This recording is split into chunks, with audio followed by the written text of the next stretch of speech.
Think your content creation strategy is great? Think again. Even seasoned creators are losing views and, more importantly, earnings over three costly mistakes, and most don't even realize it. The good news? There's an easy fix. If you're serious about growth, monetization, and staying ahead of the algorithm, this is the wake-up call you didn't know you needed. Whether you're a YouTuber, a podcaster, a blogger, or a book author, this applies to you.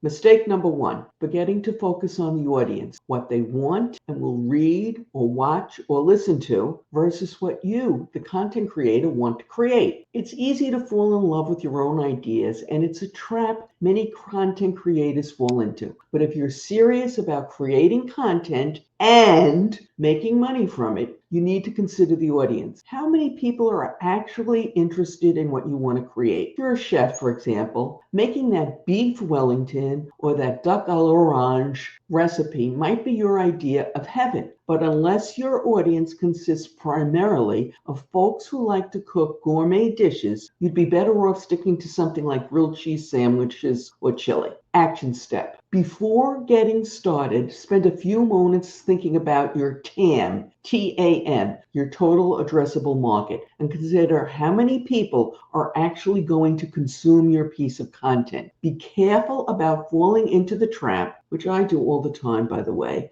of thinking, well, they really need this piece of information, and if they're smart, they'll watch this, listen to this, or read about it. Guess what? Only a small portion of the general population does what is smart for them. Now, you may decide that even though the potential audience might be very small, you think it's important enough and you go ahead and create that piece of content anyway. That's fine, as long as you do it only once in a while and you don't make a steady habit of it, and you have realistic expectations as to the outcome. And very, very occasionally, you'll be pleasantly surprised. Mistake number two, not getting to the point fast enough. Attention spans are brutally short in today's fast-paced world. If you don't hook the viewer, the reader, or the listener quickly, they've moved on to the next shiny thing that's vying for their attention. Rambling introductions, vague setups, slow pacing, asking people to like or subscribe early on will have them quickly looking for something else. Action step. Once you've completed your work and you're ready to upload,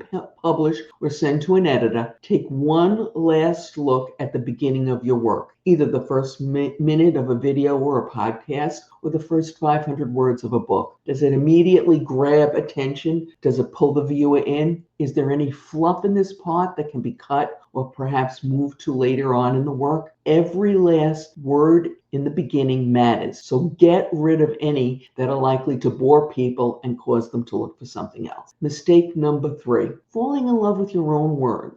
You're clever, you're witty, but here's the truth. The audience doesn't care how brilliant your phrasing is if it doesn't serve them. What's more, they might not even understand what you're alluding to. That poetic title might not be quite as amusing as you think, especially if the person doesn't get it. It can be costing you clicks or even worse, earnings. Now, before I get to this action step, if this has helped you, please hit the like button to let me know that I should create more content like this. I appreciate it. Action step. Clarity beats cleverness all the time. Use titles that scream value and convey what the video, podcast, blog, or book is about. Don't leave your potential viewer or reader wondering. While you may have seen information elsewhere about using a title or a thumbnail to make people curious about what's in your work, that is not the same thing as confusing them. They need to know what the video, blog, podcast, or book is about, and then ideally be curious about the information you're about to share. That is why how-to titles do so well. If you're a YouTuber and have access to A/B testing for thumbnails and or titles, use it, but use it wisely. Unless you're getting tons of impressions, don't test titles and thumbnails at the same time. Let the data that you get guide you as to what is working with your audience. These mistakes are easy to make, but even easier to fix. Focus on your audience, get to the point, and don't let your brilliance or your perceived brilliance in your own mind get in the way of clarity. We've mentioned books and specifically how-to books several times. Much of the content you create may work additionally as a how-to book. Click on the link that has appeared on your YouTube screen for a step-by-step plan you can use to create your very own how-to book. Good luck.